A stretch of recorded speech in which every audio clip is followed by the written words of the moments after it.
पिंपरी चिंचवड महानगरपालिकेच्या आगामी निवडणुकीच्या पार्श्वभूमीवर अजित पवार यांनी शहरातील विकास आणि आपले अनुभव मतदारांसमोर मांडले। 35 वर्षांपासून या शहराशी त्यांचा नातेवाईक संबंध असून त्यांनी पिंपरी चिंचवडला मिनी भारत मानले। पवार म्हणाले की 2017 पूर्वी शहरात पाणी पुरवठा, रस्ते, फ्लायओव्हर, सबवे, गार्डन आणि क्रीडांगणे यासह मूलभूत सुविधा विकसित केल्या। त्यांनी आर्थिक शिस्त पाळल्याचे सांगितले आणि विकास करताना कर्ज न घेतल्याची माहिती दिली। अजित पवार यांनी जातीय सलोखा जपत शहराचा सर्वांगीण विकास करण्यावरही भर दिला। आता तुम्ही विचार करा, जर 70 लाखाचा पूल 7 कोटीवर जाणार असेल तर किती पटीनं लूट चालली आहे। हा तुम्ही टॅक्स दिलेला पैसा आहे। स्मार्ट सिटीच्या नावे काही इथलेच लोकप्रतिनिधी त्यांच्या स्वतःच्या लोकांना कामं देत आहेत आणि त्याच्यामध्ये काही कामं धनश्री कन्स्ट्रक्शन कंपनी ही एका आमदाराच्या भावाची आहे। 9 वर्षात ती कंपनी कुठे गेली। लोक देखील कामं करतात। आज एवढा पैसा आला कुठनं? ह्या पद्धतीनं आता माझ्या मायमाऊलींचे आणि वडीलधाऱ्यांचे इथं कायदा सुव्यवस्था चांगली राहण्याच्या करता 9550 CCTV कॅमेरे बसवले गेले। आज 70% कॅमेरे बंद आहेत आणि 600 कोटी रुपये ह्याला मोजले। 600 कोटी रुपयाचा चुराडा झालाच ना। उलट कॅमेरे बसवताना 10 वर्षाचा त्याला कॉन्ट्रॅक्ट द्यायला पाहिजे होतं की आमची सर्व्हिस तुम्ही चांगल्या पद्धतीनं करून द्या। आज इथं केबल डक्ट केले जातात।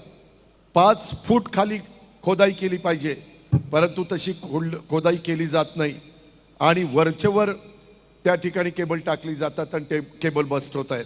अर्बन स्ट्रीट फुटपाथ तब्बल 1000 कोटी रुपयाचा खर्च केला। सर्व जादा दराच्या निविदा आहेत। दापोडी ते निगडीत ते 12 किलोमीटर फुटपाथसाठी 100 कोटीचं बजेट सांगितलं, खर्च 149 कोटी केला।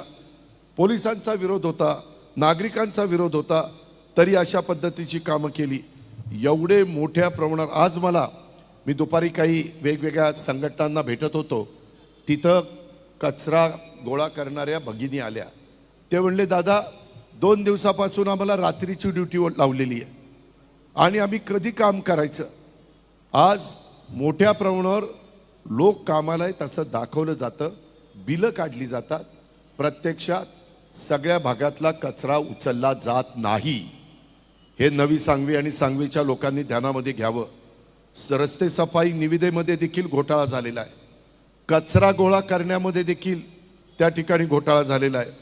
10,000 कंत्राटी कर्मचारी दाखवले जातात, परंतु त्याच्यातले खरे किती काम करतात आणि बोगस किती दाखवले जातात, कोण कोण नगरसेवक ह्याच्यामध्ये भागीदार आहेत, ह्याही गोष्टीचा विचार हा माझ्या सुज्ञ मतदार बंधू भगिनींनी केला पाहिजे।